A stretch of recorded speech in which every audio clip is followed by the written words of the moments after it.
తిరుపతి జిల్లా దొరవారి సత్రం మండలం పూలతోటకు చెందిన వైసీపీ నాయకుడు జ్వాలా రాజగోపాల్ నాయుడు టీడీపీ కార్యకర్తకు గిరిజనులకు తన ఇంటి పక్కన ఉన్న ట్రాన్స్ఫార్మర్ నుండి విద్యుత్ కనెక్షన్ ఇచ్చినందుకు దొరవారి సత్రం మండల విద్యుత్ శాఖ ఏఈ పూలతోట లైన్ మ్యాన్ ను చెప్పలేని మాటలతో దుర్భాషలాడుతూ విద్యుత్ శాఖ లైన్ మ్యాన్ ను ఎలా నీచంగా మాట్లాడుతున్నాడో వినండి.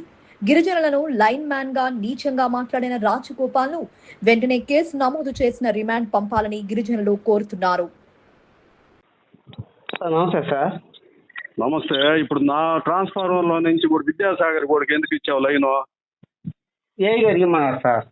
మర్యాదగా తీసి పార్దెంగు, లేకపోతే ఏ నువ్వు ఇద్దరు పోతారు, నా మడుగుడిచి పోతారు. తమాషాలు తెగుతున్నావా? ఏ నువ్వా ట్రాన్స్ఫార్మర్ పెడితే ఏనాడు పాటి అంతా కలుపుతావు. ఎవడమ్మా దిగిందే? తీసుకొచ్చి పెట్టా ట్రాన్స్ఫార్మరా ఊహలంజా కొడకల్లారా? మర్యాదగా తీసిపారదేమో, లేదంటే నా మాట మీరు చేసే దొంగ పనులన్నీ నా మాట విజిలెన్స్ వాళ్ళు పెడతా. నా లౌడా కూడా అమ్మని దెంగ కూడా ఏందే ఊహలంజా కొడకల్లారా? మర్యాదగా తీయాలి నా మాట, లేదంటే ఇబ్బంది పడతారు. మీరు చెప్తుండా కరెంట్ డిపార్ట్మెంట్ అనుకుంటున్నారా? ఏమనుకుంటున్నారా మీరా?